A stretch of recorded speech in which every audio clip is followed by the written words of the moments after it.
नमस्कार, welcome to my channel. मैं हूं मनीषा। आज मैं आपको ये पंच दीपदान करना बताऊंगी। 5 प्रकार के दीपदान करना हम बताएंगे आपको, जो कि अमावस्या तिथि पे करना बहुत ही शुभ होगा। दोस्तों, अमावस्या तिथि 4 फरवरी 2019 को पड़ रही है, जिसे मौनी अमावस्या के नाम से भी जाना जाता है। क्योंकि ये अमावस्या माघ महीने की है, तो उसे मौनी अमावस्या भी बोला जाता है। और दिन सोमवार का होने की वजह से सोमवती अमावस्या भी लग जा रही है, तो इसका बहुत ही शुभ संयोग बन रहा है। और ऐसा कहा जाता है कि हिंदू मान्यता के अनुसार अमावस्या का बहुत ही बड़ा महत्व होता है। इस दिन हम अपने पितरों का तर्पण करते हैं, दान पुण्य करते हैं और किसी सरोवर में, पवित्र नदियों में स्नान करने का विधान होता है। और मौनी अमावस्या है तो मौन रह के भी किया जाता है। यदि आप दिन भर का मौन व्रत रख सके तो बहुत ही उत्तम होता है। नहीं तो आप स्नान करते समय यानी कि सुबह ब्रह्म मुहूर्त में थोड़ी देर के लिए भी मौन रख सकते हैं। इस तरीके से बहुत सारी चीजों के बीच में दीप दान का भी महत्व आता है, जो कि हम सूर्य अस्त के बाद ये कार्य करेंगे। दोस्तों, दीप दान हम कहीं भी अंधेरे में यदि प्रकाश का दान करते हैं तो हमारे जीवन में भी प्रकाश आता है, ऐसा माना जाता है। दीपदान महादान में आता है। तो मैं आपको 5 प्रकार के ऐसे विशेष दीपक जलाना बताऊंगी कि उसका प्रभाव आपके लिए बहुत ही शुभकारी होगा। और अलग अलग तरीके से ये दीपक जलाना है, उसका प्रभाव हमें अलग अलग प्रकार से दिखाई देगा। दोस्तों, इस बार का जो अमावस्या है बहुत ही शुभ संयोग हो रहा है। ऐसा माना जाता है कि 71 सालों बाद ऐसा संयोग आया हुआ है। इस मौके पर हम ये दीप दान करेंगे तो हमारे लिए बहुत ही शुभ होगा। और दीप दान करने के लिए अलग खास दिए हम बनाएंगे, जो कि अपने हाथों से हमें बनाना है। दोस्तों, दिए की महत्ता और उसकी जो लौ होती है, उसके अंदर का जो तेल होता है, हर चीज अपने आप में एक मायने रखता है। तो उसी अलग अलग विशेषता को लेते हुए हम अलग अलग प्रकार से दीप दान करेंगे, उसका महत्व अधिक होगा। और ये चीजें आप अपने घर पे आसानी से कर सकते हैं। बहुत ज्यादा आपको कोई चीजें परेशान होने की आवश्यकता नहीं है। तो ये बहुत सारी महत्वपूर्ण चीजें हैं, आप इसे एक बार करिएगा जरूर। इसका प्रभाव बहुत ही शुभ होता है और असरदार होता है। तो चलिए हम शुरू करते हैं। सबसे पहले दीपक बनाना के लिए हमने गेहूं का आटा लिया हुआ है। ये गेहूं का आटा है और ये पानी है जो हम पीने के लिए इस्तेमाल करते हैं। वही पीने का पानी है। साधारण है, लेकिन सारी चीज़ें हमारी शुद्ध होनी चाहिए। इसमें कोई भी जूठा, कोई गंदगी का इस्तेमाल हम नहीं करेंगे। इस तरीके से आप बिल्कुल थोड़ा थोड़ा पानी डाल के आटे का डो तैयार कर लीजिए। ये देखिए, हमारा डो तैयार हो गया है। बिल्कुल कड़क होना चाहिए, नहीं तो जो हमारा दिया होगा वो बिल्कुल मुलायम रहेगा, तो हमें उठाने बैठाने में बहुत ही तकलीफ होगी। तो इस तरीके से 5 भागों में अपने आटे को हम अलग अलग बराबर बराबर बांट देंगे। तो ये 5 टुकड़े हमने कर लिए हैं। अब इसका हम 5 दिया बनाएंगे अपने हाथों से। थोड़ा सा बड़ा ही दिया रखेंगे जिससे हमें तेल डालने में आसानी हो। तो आपने अपने अंदाजे से इस तरीके से पेड़े बना लेने हैं और उसका दिया तैयार करेंगे। दिया तैयार करने के लिए कोई भी डिज़ाइन का आप कर सकते हैं। इसमें डिज़ाइन की महत्वता नहीं होती है, सिर्फ आटे का दिया होना चाहिए। इस तरीके से अलग अलग प्रकार का दिया हमारे शास्त्रों में बताया जाता है कि हम किस तरीके से अलग अलग आटे का प्रयोग करके अलग अलग देवताओं के लिए दिया जला सकते हैं। तो हमने यहाँ पे सिर्फ गेहूं के आटे का इस्तेमाल किया हुआ है। अब हम इस तरीके से 5 दिए तैयार कर लेते हैं। सारे दिए हमारे तैयार हो गए हैं और इस तरीके से उस पे क्रॉस बत्ती आपको लगा देनी है। मैं आपको हर चीजें करके दिखा रही हूँ, जिससे आपको ये चीजें करने में बहुत आसानी हो, वरना आपको फिर प्रॉब्लम हो जाती है। क्योंकि हमने यम का दिया आपको बताया था इसके पहले दीपावली पे, तो उसमें बहुत ज्यादा प्रॉब्लम सबको आई थी, बहुत सारे क्वेश्चन आ रहे थे। तो मैं आपको बराबर से प्रॉपर करके बता रही हूँ, ठीक है। तो इस तरीके से 5 दिए आपको बनाने हैं और 5 में क्रॉस बत्ती लगा लेनी है। और एक दिया आपको देसी घी का जलाना है, गरम है काफी। ये घी है हमारे पास, ये आप देख सकते हैं। ये हमने देसी घी ली है। एक बत्ती केवल हम देसी घी लगाएंगे, जो कि हमें अपने मंदिर में रखना है, घर के पूजा वाले मंदिर में, जहां आप अपने भगवान की पूजा करते हैं। उस पे हमें घी का दीपक लगाना है। बाकी चारों में आप तेल का दीपक लगा सकते हैं। ये सरसों का तेल है और किसी भी ब्रांड का आप यूज करिए जो करते हो। तो उसमें आपको सरसों का तेल लगाना है। और उसके बाद आपको इसमें क्या चीजें मिलानी है वो देख लीजिए।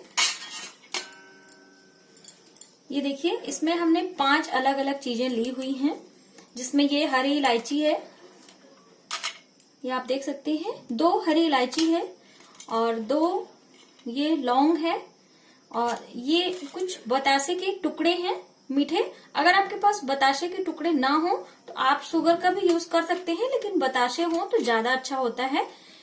और ये काले तिल है और ये पीली सरसों है। ठीक है, तो ये 5 दियों के लिए हमने अलग अलग चीजें ली हैं, जो कि हम दियों के साथ में इसको तेल में डालेंगे, जिससे इसका प्रभाव जो होगा हमारे लिए बहुत ही अच्छा होगा। अब हमारे दिए बिल्कुल रेडी हैं। अब ये इस तरह से हमने पहले में इसमें घी डाल लिया है। इसको सबसे पहले आप एक अलग प्लेट में रख लें, वरना फिर उठाने में क्या होता है, आटे का दिया रहता है तो कभी कभी चिपकने लगता है। इस तरीके से एक छोटे छोटे अलग से प्लेट में आप लगा देंगे तो आपको ये प्रॉब्लम फेस नहीं करनी पड़ेगी कि आपका दिया, कभी कभी क्या होता है आटा थोड़ा सा गीला यदि हो गया तो दिया फिर उतने अच्छे तरीके से बनता नहीं है। तो आपको हमेशा टाइट आटा बनाना पड़ेगा इसके लिए। ये देखिए, ये हमें थोड़ी प्रॉब्लम आ रही थी, इस वजह से मैंने बताना जरूरी समझा। ये आप देख सकते हैं कि चारों दिए तेल के हैं और ये वाला दिया हमारा घी का है। अब हम दीपक यहीं पे प्रज्वलित कर लेंगे।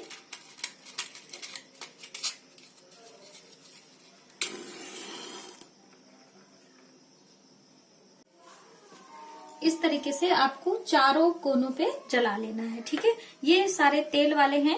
यदि जलाते समय तेल आपका खत्म हो जाए तो आप फिर से इसमें डाल सकते हैं इस तरीके से, क्योंकि पहली बार में उतने अच्छे तरीके से पड़ नहीं पाता है। तो आपको ध्यान देना है कि कम से कम आपका 10 से 15 मिनट दीपक आपका जलना चाहिए। ये नहीं कि आपने जलाया और 5 मिनट बाद बुझ गया।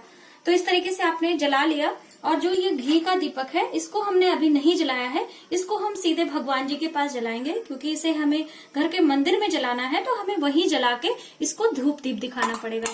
और ये जो बाकी चीजें हमें अलग अलग रखने हैं, उसको हमने एक साथ जला के अब हम गंगा जल से थोड़ी सी शुद्धि करेंगे इस तरीके से। और फिर हम थोड़े से अक्षत इस तरीके से चारों ओर इसके छिड़केंगे और थोड़ी सी हल्दी लगाएंगे हम अपने दीपकों पे।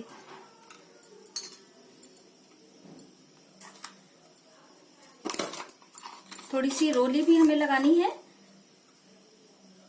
यानी जैसे हम टीका लगाते हैं उस तरीके से हल्दी और रोली का टीका हम लगाएंगे और आज अक्षत का छिड़काव करेंगे। उसके बाद फिर से हमें इसमें जल घुमाना है और अब हम बाकी सारी चीजें थोड़ी थोड़ी इसमें डालेंगे। तो सबसे पहले हमें ये एक दिए में लौंग डाल देना है और ये जो छोटी इलायची है इसे हमें घी के दीपक में डालना पड़ेगा। मैं आपको दिखाना चाहती हूँ। ये जो छोटी इलायची है इसको आपको भगवान जी के मंदिर वाले उसमें डालना है। आप ध्यान से देखें, बाद में परेशानी हो जाती है। तो घी के दीपक वाले में आपको छोटी हरी इलायची डालना है। ठीक है, और हमने एक में लौंग डाला है, एक में थोड़े से काले तिल हमें डालना है और एक में थोड़ी सी पीली सरसों डालनी है। ये इस तरीके से थोड़े थोड़े आपको डालने हैं और एक में हमने ये बताशे डालने हैं। ठीक है, ये इस तरीके से आपको बताशे डाल देने हैं। ये अब हमारा दीपक रखने के लिए तैयार हो गया। तो अब हमने क्या करना है, इसको धूप दीप दिखाना है। ये हमारे पास हमने धूप लिया है और इस तरीके से ओम गणपति जी का ध्यान करते हुए आपको 3 से 5 बारी धूप दीप घुमा देना है। कोई भी काम हम गणपति जी को स्मरण करके करते हैं तो उसका लाभ हमें अधिक मिलता है। तो इस तरीके से हमारे चारों दीपक जल गए हैं। अब इसे आप भगवान जी के पास रख के जिस तरीके से हमने यहाँ पे धूप दीप दिखाया है और सारी चीजें अक्षत पुष्प सब डाला है, तो वो सारी चीजें आप भगवान जी के पास इस तरह इसको जला दीजिएगा। और ये चारों चीजें अब हमें इसको कहाँ रखनी है वो आप समझ लीजिए। तो सबसे पहले जो हमने ये मीठे बतासे का दिया लिया है उसे हमें किचन में ही रखना है। इस तरीके से मैं आपको थोड़ा सा कैमरा इधर करूंगी तो किचन में आप देख सकते हैं। ये इस तरीके से आपको अपने जो गैस चूल्हा होता है उसी के बीच में आप रख दें या आसपास भी रख सकते हैं, यानी कि आपको अपने रसोई घर में ये मीठे बताशे वाला दीपक रखना है। इस तरीके से आप यदि अपने रसोई में रखते हैं तो आपके घर में कभी भी अन्न भंडार भरा रहता है, कभी भी अन्न धन की कमी नहीं होती है, ऐसा माना जाता है। ये देखिए, मुख्य द्वार पे आपको अपने दाहिने हाथ, जैसे आप घर से निकलने लगेंगे इस तरीके से आपको दाहिने हाथ पे इस दीपक को रख देना है मुख्य द्वार पे। इस पे हमने काले तिल अंदर में डाले हैं, इसका आप ध्यान रखें। ये जो सरसों के दाने वाला दीपक है, इसे आप घर के बीचों बीच में रखेंगे, जैसे कि डाइनिंग एरिया हो गया या फिर आपके घर में आंगन हो तो वहां भी आप इस तरह का दीपक रख सकते हैं। घर के सेंटर में ये दीपक रखने का विधान है, तो आप पीली सरसों डाल के घर के बीचों बीच में आप रखें।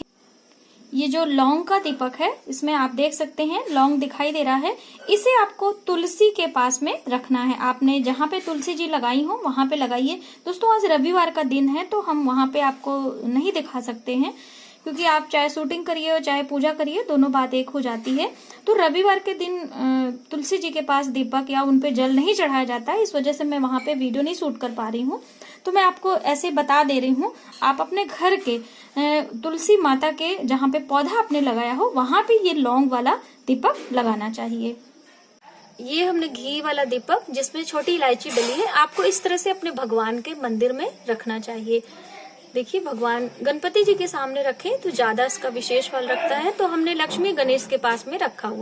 तो इस तरीके से अलग अलग चीजों का इस्तेमाल करके अलग अलग तरीके से हम अपने ग्रहों को मजबूत कर सकते हैं और आने वाले जीवन में खुशियां ला सकते हैं। दोस्तों, ये जो लौंग का इस्तेमाल होता है, ये हमारी स्वास्थ्य रक्षा के लिए किया जाता है। यदि आपके घर में किसी प्रकार की कोई बीमारी है, स्वास्थ्य संबंधी परेशानी है, तो इसके लिए किया जाता है लौंग का इस्तेमाल। और सुख समृद्धि यानी धन प्राप्ति के लिए छोटी इलायची का इस्तेमाल करके हमें अपने भगवान के यानी कि घर के मंदिर में दीपक जलाना चाहिए।